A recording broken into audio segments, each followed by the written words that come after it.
I know I got to be careful with this because last time I didn't give as much of a fuck. And I muted. Good thing I tested that. I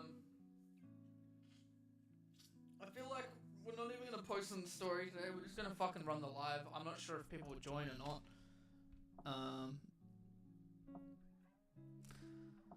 Or should I? Fuck it.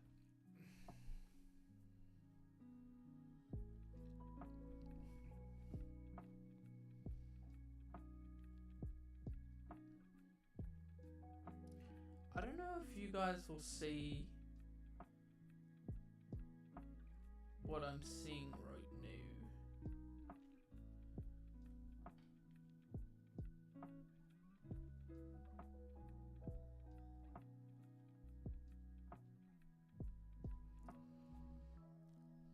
So bear with me if you are there. I don't think anyone's there at the moment.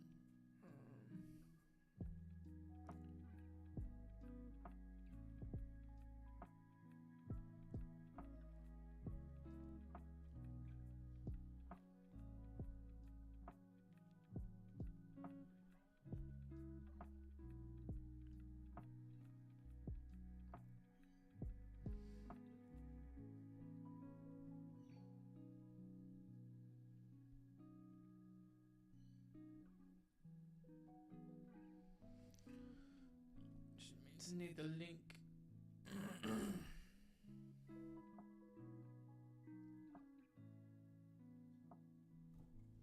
So that's what confused me. It says I've got 4 views. Oh no, that's last night's.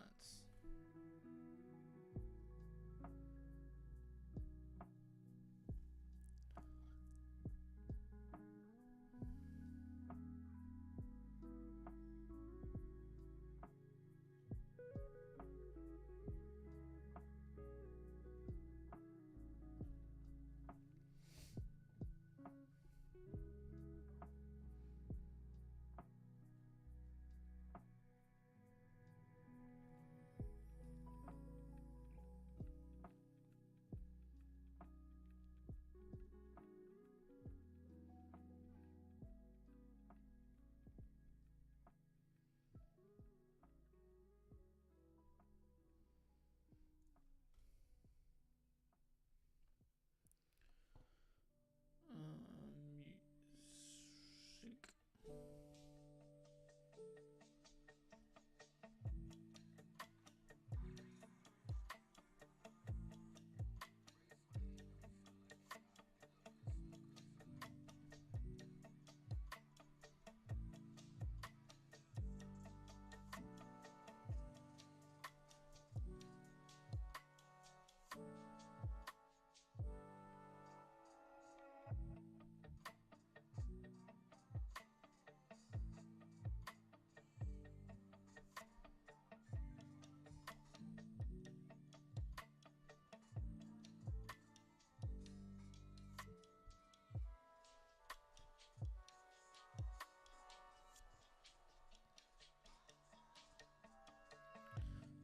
That's what's going there.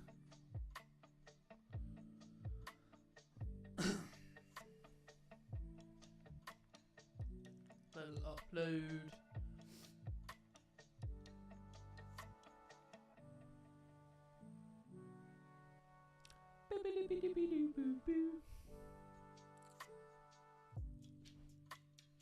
This is the only thing I dislike about the putting on the story is it just takes too much time, you know?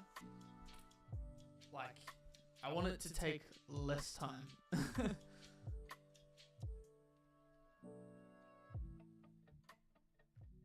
That should be plenty loud enough.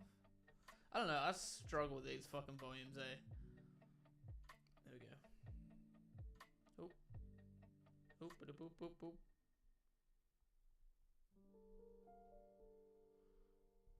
Man. I don't know, where should we have it today? I feel like there, maybe? I don't know. I don't know. It's be that slightly lower angle so that we can see the book.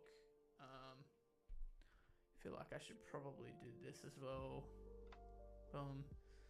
Hopefully that works for the phone. I don't know as well if we should keep the lo-fi going in the background or not, because I don't know whether it will try and copyright me or not. But if you weren't tapped into last night's stream, essentially we were going to do a bit of reading, but we ran out of time. I think I streamed for an hour and a half or something, and I thought, fuck it, if I can get time in today, we'll jump on today, do some reading, because reading is always enjoyable. But I've been really wanting to get more into this book, but I've only been doing if I'm streaming. So if I'm not streaming, then I can't read it. So the only way around that is to stream more. So what we got to last time was part 1 of post-free content. This is now part 2. I'm just going to shut the door as well so the neighbors can't hear me as loud.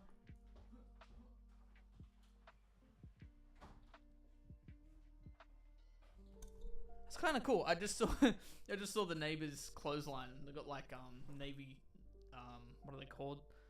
Like camouflage but blue in a uniform. So I don't know if they work for like the SEALs or something. That's kind of cool. I didn't know that. Anyways, let's get straight into it, man. The point of this chapter is fantastic stuff. Oh man. The point of this chapter is to show how to monetize your warm audience. First, we talk about how we can make offers and not be a spam monster, mastering the give-ask ratio. Then we'll talk about the 2 offer strategies to monetize the audience.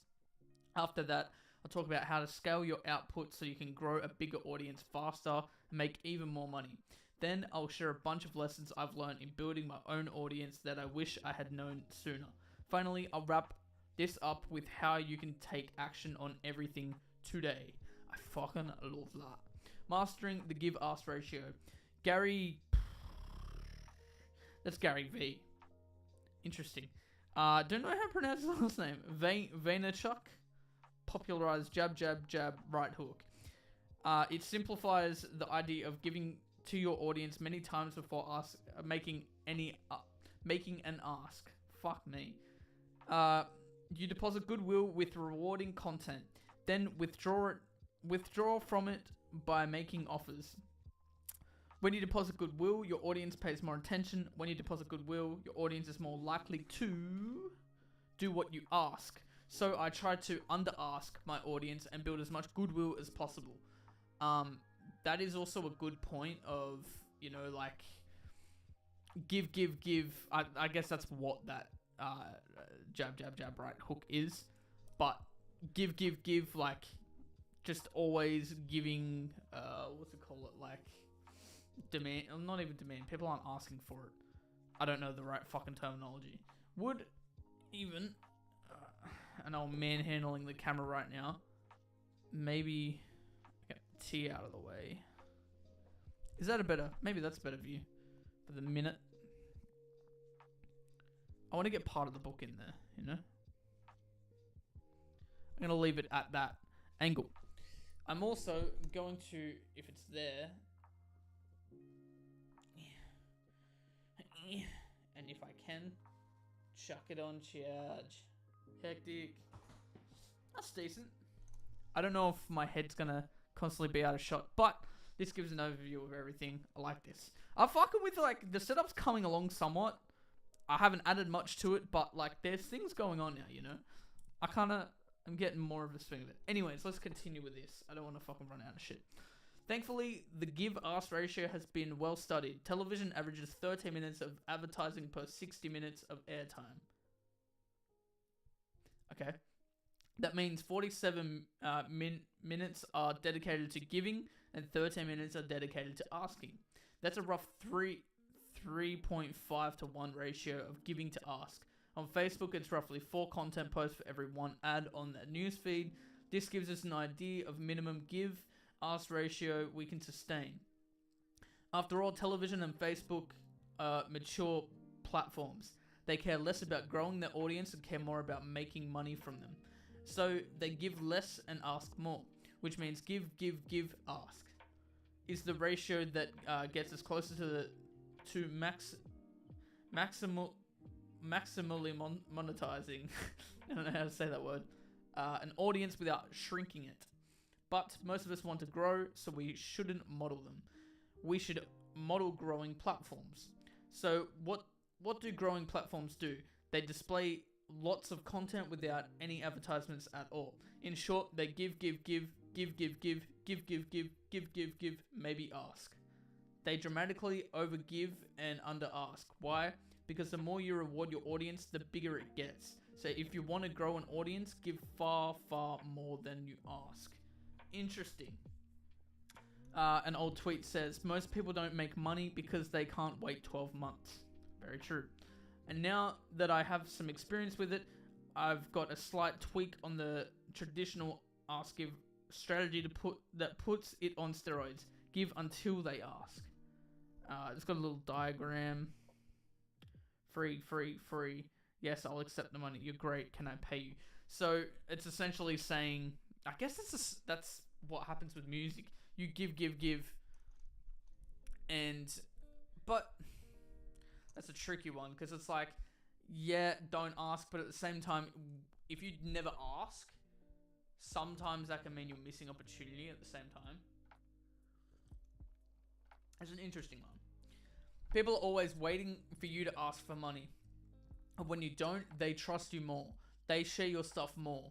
You grow faster, etc. But I'm not some altruistic saint. I'm here to make money. After all, I wouldn't be a good businessman if I weren't making any. So it's simple. If you give enough, people start asking you. It makes people uncomfortable to continue to receive without giving back. It is core to our culture and DNA. They'll go to your website, DM you, email you, etc. To ask for more, not only that, when you use this strategy, you get the best customers. They are the ones who are the biggest givers. They are the ones who even as paying customers still feel they get the better end of the deal. Okay, fuck, my brain doesn't work sometimes. And best of all, if you advertise this way, your growth never slows. When you use this strategy, you give in public, ask in private. You let the audience self-select when they're ready to give you money. That's why, in my opinion, give until they ask is the best strategy.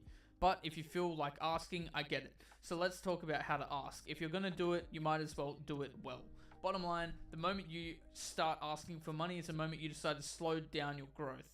So the more patient you are, the more you will get when you finally make your ask. That's also an interesting point. Action step. Give until they ask. Pro tip, give in public, ask in private. If you continue to give in public, people will ask you privately to sell them stuff. Bank on it. The best of both worlds is to never stop giving in public and get an increasing number of people asking you privately to buy your stuff. Give, and you will get, without losing goodwill or slowing your audience growth. I wonder if that actually works as well both ways, in the sense of, in the public eye, you give. I'm going to bring that up a bit. Yeah, like, you can't say the fucking book now. But yeah, if you were to give everything in public and then in private, that's where you ask. I don't know if that correlates. Like, I don't know if that would still work.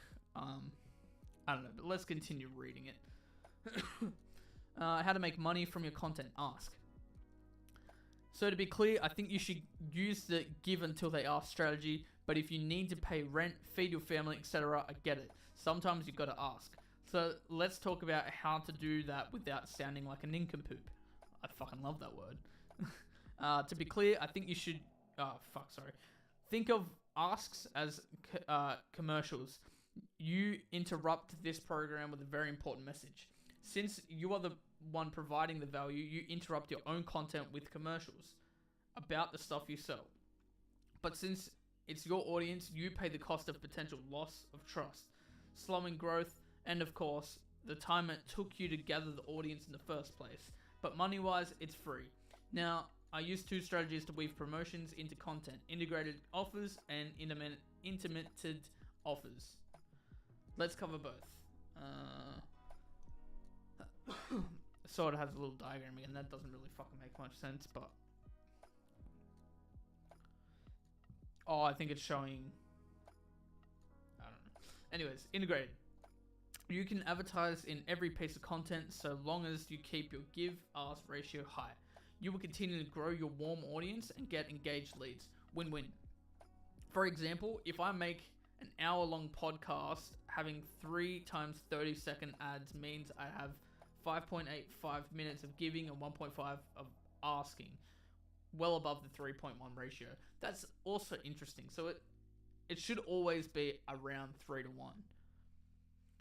So instead of it being half-half, obviously, like, fuck, if, for example's sake, I make half an hour podcast episodes. If I did half an hour, 15 minutes of asking, but even that's like, if you break that down again, that's like 7 minutes something of asking. Fuck that.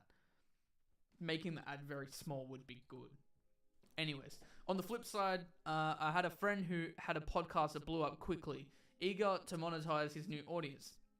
He started making offers, asking too frequently in the content. His podcast not only stopped growing, it actually shrank. Don't be like that. Don't kill your golden goose. It's a balancing act. Overgive to protect your most valuable asset, the goodwill of your audience. Action step. I most commonly integrate the asks, aka CTA call to actions, after a valuable moment or the end of the content piece. Consider trying one of those places first and make sure your audience growth doesn't slow. Then add it in the second and so forth. Most commonly integrated ask call to action after a valuable moment or the end of a content piece. Okay, interesting. So he's saying like, I can add it to both, but try and test it first with one. Because obviously, like, it might be a bit of overhaul doing it in both. Pro tip, PS statement asks. The PS statement is one of the most read parts of any content. Often because it summarizes the main thing the author wants the audience to do. So I try to include them in everything I write. It's also one of my favorite places to make asks. PS, see everyone reads these. Oh, right. It's like, PS, what the fuck is he on about? Someone's joined. Hello, how are you? Welcome. I'm trying to smash out at least an hour worth of writing before I have other stuff I need to attend to. But yeah, that's an interesting point. Like, the PS is one of the most read parts. If you leave the ad to the end, people are still going to consume it. Or if they're not interested, obviously, they're just going to fucking skip it. It's immediate. The second way you can monetize is through intermediate asks. Here's how it works. You make many pieces of content of pure gives, then occasionally make an ask piece. Example, you make 10 give posts and on the 11th you promote your stuff. The difference between the first way and the second way depends on the platform. On short platforms, the intermediate way will dominate. On long-term platforms, integration are often your best bet. Yeah, that's a good point too, because like, long content, it's like those content groups he has been talking about, that I was talking about in the last stream, of like, they're in sections. If you do it right, if you like do the hook, I already forgot the name of the other two, but yeah, it makes a lot of sense. Anyways, when you make your ask, you either advertise your core offer or you advertise your lead magnet. That's it. Don't overcomplicate this. Nice. Lead magnet example. If I just talked about a way to get more leads on a post, video, podcast, etc., I would then say I have 11 more tips that have helped me do this. Go to my site to grab a pretty visual of them. And as long as I have an audience that wants to get more leads, this will get some of them to engage. Then the thank you page after the opt-in page for my lead magnet would display my paid offer with some video explaining how it works. Bonus points if your lead magnet is relevant to your content advertising it. Interesting as well. For example, you can also go for the jugular with your core offer and go straight for the sale, the direct path to money. We model our offer from the last chapter. As a quote, I'm looking for 5 specific avatar to help achieve dream outcome in time delay. The best part is you don't have to offer sacrifice. And if you don't get dream outcome, I will do 2 things: increase perceived likelihood of achievement. 1, I will hand you your money back. 2, I will work with you until you do. I do this because I want everyone to have an amazing experience with us, and because I'm confident I can deliver on my promise. If that sounds fair, DM me, book a call, comment below, reply to this email, etc. After you make your ask, get back to providing value. So that's probably more relating to the long content. Oh yeah, because he's talking about intermediate. Pro tip: $100 million offers. My first book, $100 million offers, breaks down the offer creation process step by step. If you want to know how to create a valuable offer that the right person would feel stupid saying no to, go check out that book. The Kindle version is sold as cheap as the platform will allow me to sell it. If you're strapped for cash, if it helps you feel more comfortable, more than 10,000 people left it a 5-star review in the first 15 months since it was published, and it has sat atop the #1 bestseller in marketing advertising sales list for 100 plus weeks and counting. If you don't know what to sell, read that book to get it right the first time. This bro, I was gonna say, this dude is literally doing the integration fucking ads, and then below it says, this box is an example of integration. Action step 1, pick whether you integrate it or make it intermediate ask. Then pick whether you'll advertise your core offer or lead magnet. If you're not sure, do the lead magnet, it's lower risk. How to scale it: depth and width and depth. Blah blah blah. After you start asking, you're gonna start getting leads and making money. But you don't want to stop there, do you? Didn't think so. Cool. So let's talk about scale. There are 2 opposing strategies to scale your warm audience. They both follow progressive steps. First, you have the depth and width approach. Then you have the width and depth approach. Both are right. Here's how they work. Depth and width maximize a platform, then move on to the next platform. Step number 1, post content on a relevant platform. Step number 2, post content regularly on that platform. Step 3, maximize quality and quantity of the platform on the platform. Short form, you may sometimes be able to get up 10 times per day per platform. Long form, you may have to get up 5 days per day. See soap operas. What? I'm fucking... Maximize quality, blah, blah, blah. Short form content, you may sometimes be able to get up to 10 times per day per platform. Long form content, you may have to get up to 5 days. Oh, 5 days per week. I was like, what is he on about? Fuck, that's crazy. Like 5 long form content videos per week. What was the other one? 10 times per day per platform. That's fucked, man. So you're saying 5 long form content videos a week or 10 short form a day? Damn. Add another, step number 4, add another platform while maintaining the quality and quantity of the first platform. Step number 5, repeat steps 1 and 4 until the relevant platforms are maximized. This is like some cook shit, bro. Like, clearly this is what you have to do to make shit work. But when you have so much going on, fuck, it's a lot, bro. Anyways, advantages. Once you figure out the platform, you maximize your return on that effort. Audience compound faster the more you do. You take advantage of this compounding. Fewer resources are required to make this work. Disadvantage. You have less low-hanging fruit of the new platforms and new audiences. You don't accomplish the feeling of omnipresence. In the beginning, you risk your business being reliant on a single channel.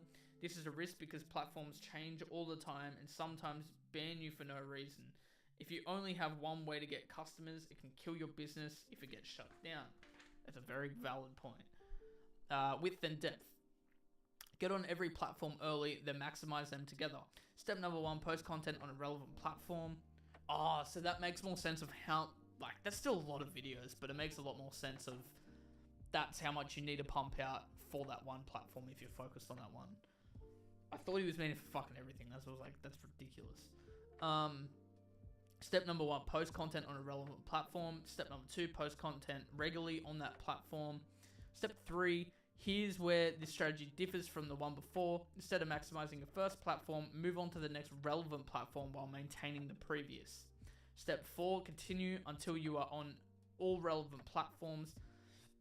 Step 5, now maximize your content creation on all platforms at once. Advantages, you reach a broader audience faster and you can repurpose your content. So with a little extra work, you can capture tons of efficiency. With minimal change to the format, you can make the same content fit multiple platforms. For example, it takes little extra effort to format a single short form video across all platforms distributing short video content. Disadvantage, it costs more labor, attention, and time to do this well. Oftentimes, people end up with lots of bad content everywhere. Sucky fluff, no bueno. That's very true. That's what I was saying. Like, it makes sense if you're doing it all on one, but like when you're working and you have your own life and all these problems and shit come up, it's not fucking doable. It is, but like, bro, for someone like me, I work pretty fucking hard. It's not doable. Like, it's not sustainable. More say, like, it's fucked. Anyways, disadvantages. It costs, if you already have, oh yeah, I was up to that. If you already have a sizable business, scale up faster and reap the rewards of the asset that only gets better with time. I said it before and I'll say it again. The best day to start posting content was the day you were born. The second best day is today. Don't wait like I did. Pro tip, how I get it done. This is a good fucking point. Like, without me reading it, how I get it done, because it's a lot. I am not a full-time content creator.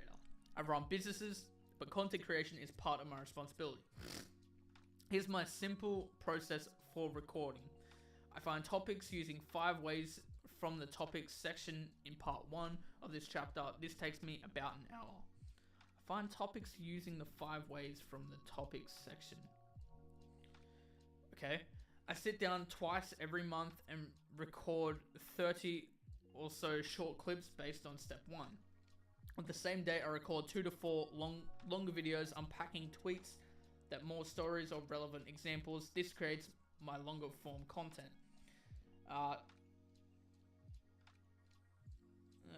Yeah, I got to that. If this sounds simplistic, it's because it is. Just start. You can add volume over time. That's a good point. Like, at one point, I was pumping out a lot of content and I did it. I tried to leave it all to a day on the weekend, but it would most likely be a Sunday. But it got to a point where I was having these slumps and it was like, that Sunday turned into my depression day. Like, I felt like I couldn't fucking do anything because I was just doing that over and over and over again. So yeah, there's an interesting side to both those bits of the story. Anyways, action step: pick an approach, start posting, then go up the scaling steps over time. Pro tip: only one call to action at a time. A confused mind doesn't buy is a common saying in the sales and marketing world. To increase how many people do what you want, only ask them to do one thing per call to action. For example, don't ask people to share, like, subscribe, and then comment at the same time, because instead of doing them all, they'll do none. Instead, if you want them to share, only ask them to share. If you want them to buy, only ask them to buy. Make up your mind so they don't have to. Very fucking valid. Why you should make content even if it's not your primary advertising strategy. This looks like it's going to be a bit of a story of his experience. January 2020. I called all the major departments to a meeting to answer an important question. Why isn't our paid advertising working like it used to? Opinions flooded the room. The creative, the copy, the offer, our pages, our sale process, our price. They shot back and forth at each other, every bit as invested as I was in solving the problem. Layla and I sat quietly as the team debated. After the din died down, well, a fucking triple D, din died down, Layla, in her wise fashion, asked a different question. What did we stop doing in the months before the decline? A new debate arose and an unanimous answer surfaced. Alex, stopped making gym content and started talking about general business. Now, I didn't know how important that was, but I had to find out. So I sent a survey to our gym owners. I asked if they had consumed any content of mine before they booked a call. The result astounded me. 78% of all clients had consumed at least 2 long-form pieces of content prior to a booking. I had fallen into my old ways and given paid ads all the credit, but our free content was nurturing the demand. Don't make the same mistake I did. Your free content gives strangers an opportunity to find, get value from, and share your stuff. And it warms people on the fence that go to and come from the cold audience methods we dive into next. So even if it's hard to measure, free content gets you better returns on all advertising methods. Bottom line, start making content relevant to your audience. It will make you more money. That's something I've struggled with in the past, and I've talked to, I'd say my management, not really my management, but they know who they are, about this and why it seems like there isn't much direction with, much result in what I have been putting out. And that's due to me not having an audience, in the sense of it's not the right audience. It's not the audience I'm trying to push to. Who am I trying to speak to? What can I provide to those people I'm trying to speak to, and fucking double down on that shit. Yeah. 7 lessons I've learned from making content. Switch from how to how I. From this is the best way to 3, these are my favorite ways, etc. Especially when starting out. Talk about what you've done, not what others should do. What you like, not this is the best. When you talk about experience, no one can question you. This makes you bulletproof. I make my oatmeal this way versus you should make your oatmeal this way. That's true.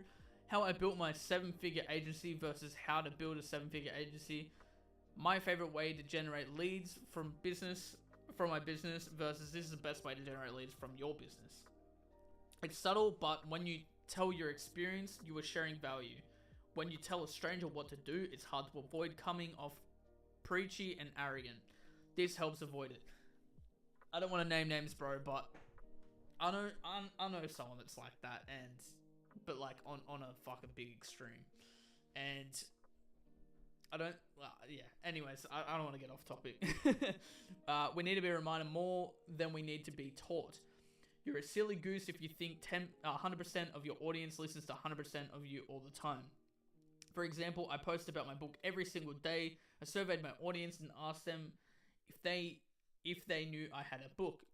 1 in 5 that saw the post said they didn't know. Keep repeating yourself. You'll get bored of your content before your whole audience even sees it.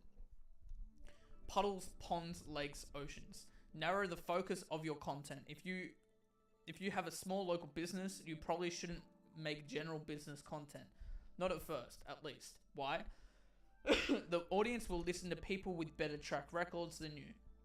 But you can narrow your topics to what you do and the place you do it. Example, plumbing in a certain town. If you do that, you can become king of that puddle. Over time, you can expand your plumbing puddle to the general local business pond. Then the lake of brick and mortar chains and so forth. Then eventually the ocean of general business. This is also a fucking interesting point. Content creates tools for salespeople. Some content will perform well and get more people interested in buying your stuff. The content helps your sales team. Create a master list of your greatest hits. Label each hit, quote unquote, with the problem it solves and the benefit it provides. Then your sales team can send it before or after sale calls and help people decide to buy. They work especially well if the content resolves specific concerns prospects commonly face. Free content retains paying customers.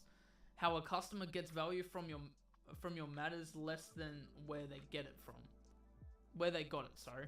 Imagine a person pays for your thing and then consumes your free content. If your free content is valuable, they will like you more and stay loyal to your business longer.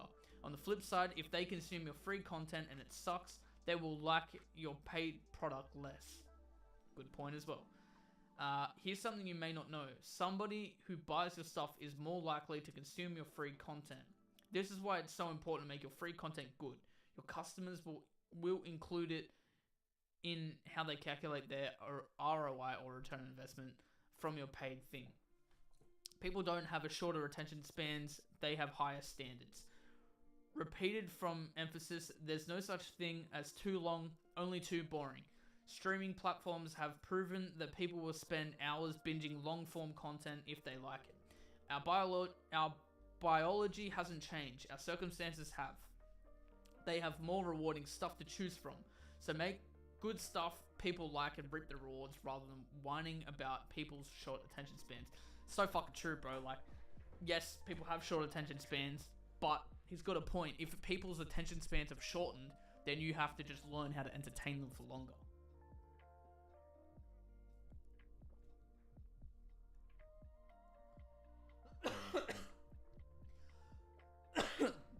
I was just about to say I've got really bad cotton mouth. And then on the last sip, I choked on it. Avoid pre-scheduling posts. This is an interesting one, alright? The posts I manually post perform better than the ones I pre-scheduled. Here's my theory. When you manually post, you know within the seconds you will be rewarded or punished for the quality of the content. Because of that closed feedback loop, you try that much harder to make it happen. When I schedule stuff out, I don't feel the same pressure. So whenever I post, or my team does, we strongly believe in someone pressing the submit button because it gives that last bit of pressure to get it right. Try it. This is also something I've said in the past. Scheduling content doesn't work. No matter how much bulk you've got, like, you can't engage with your audience or anything. Like, it's like you've already done the job and it's in the past. Whereas, like, if you're actually posting, it's a part of the job. It's not finished until after you've posted, really. But, like, it gives you more time, if that makes sense. Benchmarks. How well am I doing? If your audience grows, we did good. But if your audience grows fast, we did gooder. So I like to measure my audience size and speed of growth monthly. Here's what I measure. Total followers and reach, how big? Follower example. If I go from 1,000 followers across all platforms to 1,500, I grew my audience by 500. B, reach example. If I go to 10,000 people seeing my stuff to 15,000 people seeing my stuff, I grew my reach by 5,000 people. 2, rate of getting followers and reach, how fast? You could, say that again. Rate of getting followers and reach, how fast you compare the growth between months. A example. If I get those 500 people in a month, that would make it. I'm starting to stutter on my own words. If I gained those 500 followers in a month, that would make it 50% growth month. A 50% growth month. Fuck, I'm so sorry.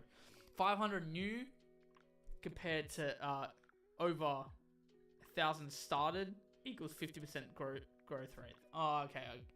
B example. If I reach those 5,000 extra people in a month, that would make it a 50% growth month. 5,000 new out of 10,000 started equals 50%.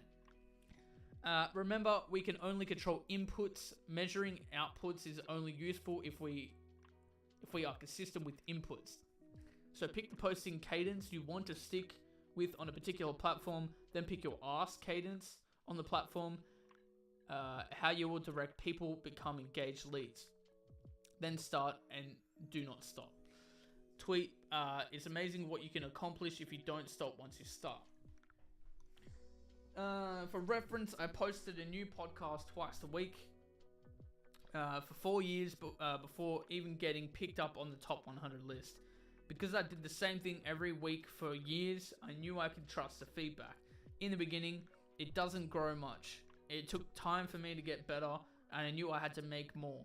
Over a long time for that to happen. I think that's the other problem I've had is not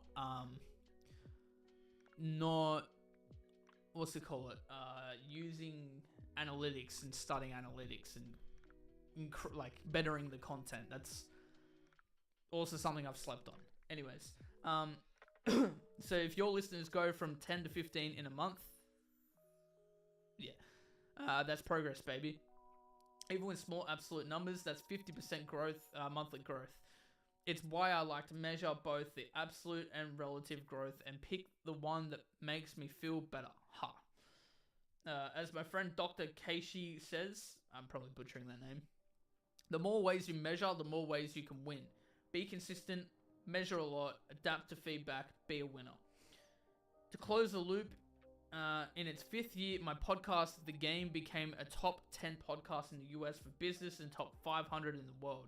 This was only possible after 5 years of multiple podcasts per week, every week. Remember, everyone starts at zero. You just gotta give time. Your first post. You've probably been providing value to other humans knowingly or unknowingly for a while. So the first post you can make an ask. My hope is that it gets your first engaged lead. If it doesn't, you need to give for a while, then make an ask once you've earned the right to. To show you that I'm not making this up, below you can find my first business post ever. Is it ideal? No. I had no idea what I was doing. Should you copy it? Probably not. Main point, don't be afraid of what other people think. If someone won't speak at your funeral, you shouldn't care about their opinion while you're alive. Honor the few who believe in you and have by having courage. That's a fucking good point, bro. Like, if they're not at your funeral, fuck them off. Not fuck them off, but like, their opinion's not valid. So this is a tweet from April 9, 2013 from Alex. Everyone, for those of you who know me, you know 2 things. Number 1, I am terrible with all things technological. For example, I just heard about Spotify a few weeks ago. Seriously. Number 2, I love training, nutrition, and fitness more than, well, a whole lot. So today is a sort of special day because it marks a day when my love of training vanquished my fear of technology. What do I mean? For the better part of a year, I have been taking part in a free personal training project with the idea that I would give away free personal training to anyone who was willing to give some of their $500 to $1,000 to a cause of your choice. This way, they wouldn't have to be motivated by the same thing as me, but be motivated to give to their cause and benefit themselves. When I first introduced the idea, I was happily surprised with the amount of positive support I received. So, almost a year from my first client, I now have a website. To formally show some of the transformations that have gone underway using my programming and as a formal means of contracting me about signing up. I currently have a few slots open in my roster, so drop me a note quickly if you are interested. Thank you so much. Take a second to check out some of the ridiculous transformations in the record time. Check it out. Whenever I read this, I just think, you goon. But hey, I was trying, and for that, I'm proud. So true, bro. Like, some of the shit you do in the past is cringe once you learn a lot more shit. But you can only do what you know, you know? Recap, we covered 8 things. The content unit, done. Short versus long content, done. Mastering the give-ask ratio, done. How to ask, done. How to scale it, done. Lessons from content, done. Benchmarks, done. Your first post, done. Now you know nothing's stopping you. So what do I do right now? Posting free content is less predictable than, but complementary to, warm outreaches. So keep doing warm reach outs. Also, posting free content grows your audience, your warm audience. And a bigger warm audience means more people to warm reach outs. So free content gets engaged leads on its own and keeps getting engaged leads through warm reach outs. Instead of ditching one for the other, I recommend you post free content in addition to warm reach outs. Let's fill out your daily action commitment for our first platform.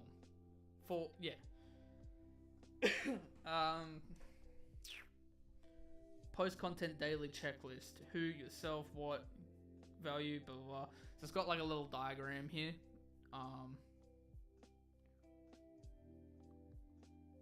I will have to read over that.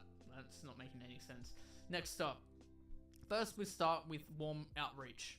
We reach out to every person we have permission to contact. Second, we post publicly about the success and lessons we have from our first clients. We post testimonials. We post value. Then occasionally ask. We commit to doing both of these activities every day. With these two methods alone, can eventually build a 6 or 7 figure business. But you may want to go faster. So we venture to the warm audience who knows us, the cold audience who don't. We begin reaching out to strangers. This begins the third step in our advertising, cold outreach. Free gift, everything I learned from posted content. I had to cut a lot of material to make this book manageable. If you want to know the fast way and easy way to make content that builds trust in the audience, go to blah blah blah. And if you need another lesson besides, I'll make you money. It won't cost you anything. It's free. Enjoy. And as always, you can always scan the QR code below if you hate typing. This man is a fucking genius. He's doing these fucking ads in the middle. What?